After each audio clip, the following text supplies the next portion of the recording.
young crowds, enthusiastic crowds. People stopped us at UC Davis yesterday, excited that you were being here. Why do you resonate so well with young people?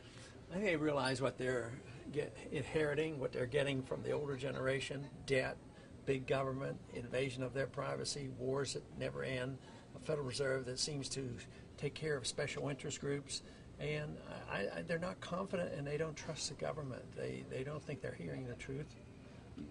And when you see, again, a sea of young faces that are enthusiastic, does this mean that there's kind of regeneration in the Republican Party, or are they likely to leave the party later on? I think it's up for grabs. I think the Republican Party sent a signal out that there's an open door and we want to build the party, and yet many times when some of our supporters go to conventions, they get closed out. They don't want them there, and they'll even change the rules to exclude them. So it's a fight going on, a determination of our supporters and the believers in limited government versus the old liners that don't like to give up their prerogatives and their control of the party.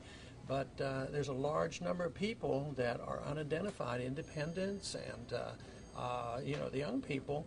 And of course, we're working within the Republican Party, but we want to change some of the beliefs. We actually believe in cutting spending. We believe we should do some of the things that we've talked about for decades, shrinking the size of government and not running up these deficits. So that's the big difference. Okay. I have to ask you the obvious question, and that is, as the campaign continues, what's your strategy for continuing at this point with Romney, about roughly 300 away from getting enough votes for nomination? Well, to continue to do what we're doing, because we have two strategies. One, to seek a goal, which has been and will continue to be, to get the most number of delegates and see how things come out, but also to change things, change people's minds, and change people's attitudes, and appeal to the hearts and minds of people so that they really believe in something. We want to change the status quo. We want to change the foreign policy. We want to change the monetary policy. We want a balanced budget, and we want personal liberties protected. So that's where we really believe we're winning.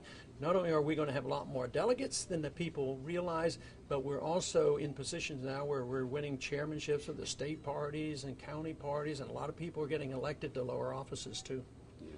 And how do you determine, or what do you call your message and your movement? I know some call it Tea Party, some call it conservative. What do you call it? I call it a freedom movement, although it was during our campaign 4 years ago that the Tea Party movement sort of broke loose.